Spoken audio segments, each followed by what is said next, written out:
Hi human beings! So, today's vlog, magluluto tayo ng ginisang halaan na may sabaw ng luya. Yun. So, first time ko lang din to lulutuin. Pero, parang namimiss ko na kasi yung lasa ng halaan. And bumila ako ng kaunti dun sa Karama Fish Market. Tapos, ayun, simulan na natin. So guys, ito na yung halaan natin. So, ibababad ko siya lilinisin ko siya sa tubig, tapos ibababad ko siya sa water na may salt habang nag-prepare ako ng garlic, onion, tsaka luya. And lagyan din natin ng spring onion para medyo may something na lumulutang doon sa sabaw. So, habang nagpe-prepare ako ng mga panggisa, ibababad muna natin siya sa water na may salt para talagang malinis.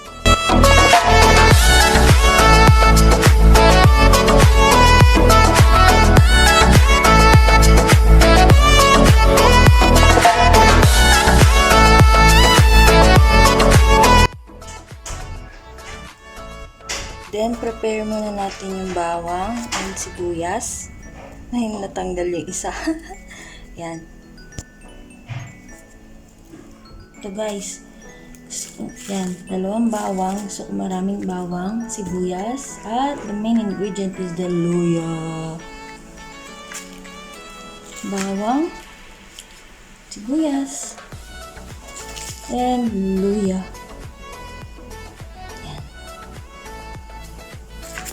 So, ubusin ko ito.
Yung ating halaan is naglalaway na. So, tatanggalin ko ulit siya sa tubig para linisin ulit, matanggal yung salt.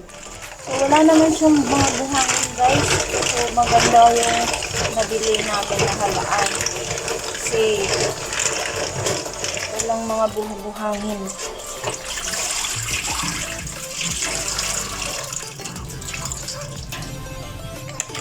Ayan guys, bumuka na sila oh. Ayan. Bago kayo nagluluto, kahit hugas na yung kaldero o pinaglutuan yung hugasan nyo ulit para sure na malinis. Ayan guys, let's start cooking. So, ang ganda ng ating halaan.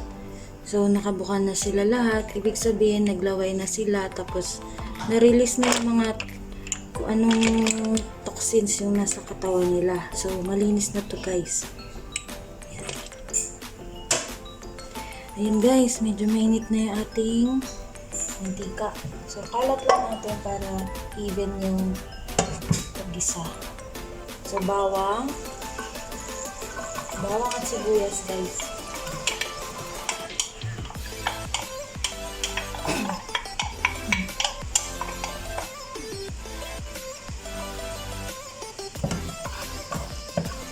So, haluin na lang.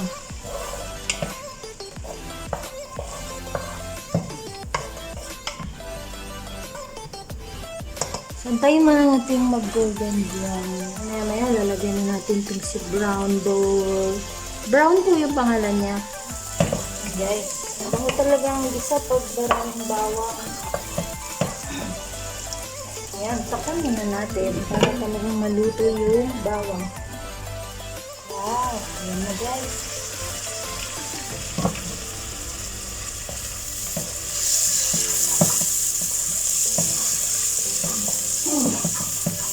Medyo brown na yung ating bawang at sibuyas. Lagyan na natin itong ginger.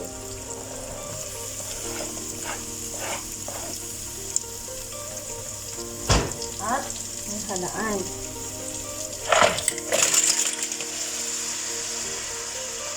Lagyan na natin bago natin lagyan ng water para pumasok yung bawang sibuyas sa loob ng halaan.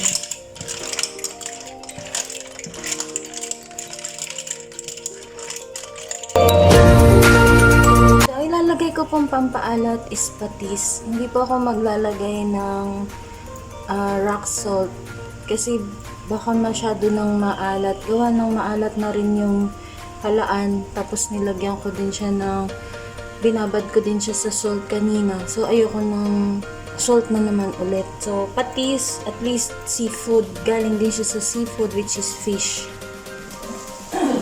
Ayan guys, medyo ano na yung ating halaan. Nag-penetrate na yung lasa ng bawang sibuyas sa kaluto. Ayan.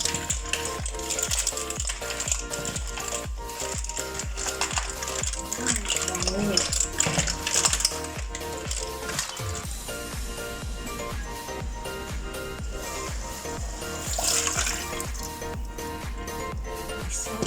Ayan, nalagyan natin siya guys ng water. So, haluin niya ulit. Tikman ko muna kung anong lasa niya nang wala pang patis. Para alam natin kung gaano kadaming patis siya ilalagay.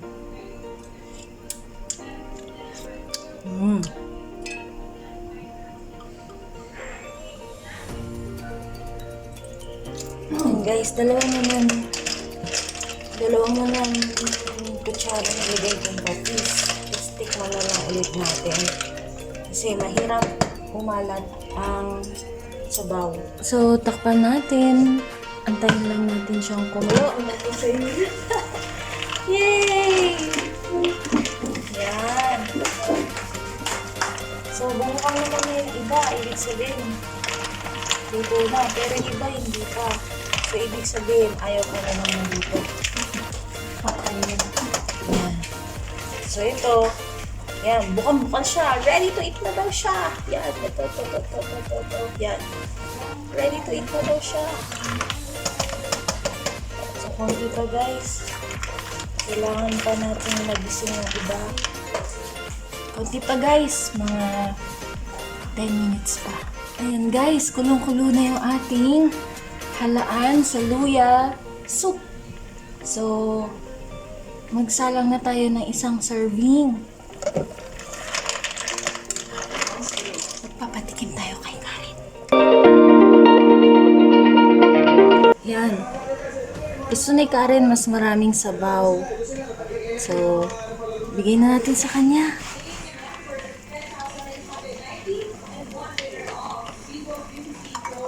So, ito na guys, yung ating halaan sa luya soup. Ayan, medyo mainit guys, kaya nakaganto ko. Ayan. So, pipicturean ko muna para sa inyo. So, ayan guys. So, we're done with our halaan sa luya soup. So, marami pong salamat. Sana may natutunan kayo sa recipe kong ito na tinuro din sa akin ng aking mga flatmates at aking nanay. So, yan. Bye-bye po muna mga ka-human beings. Bye-bye!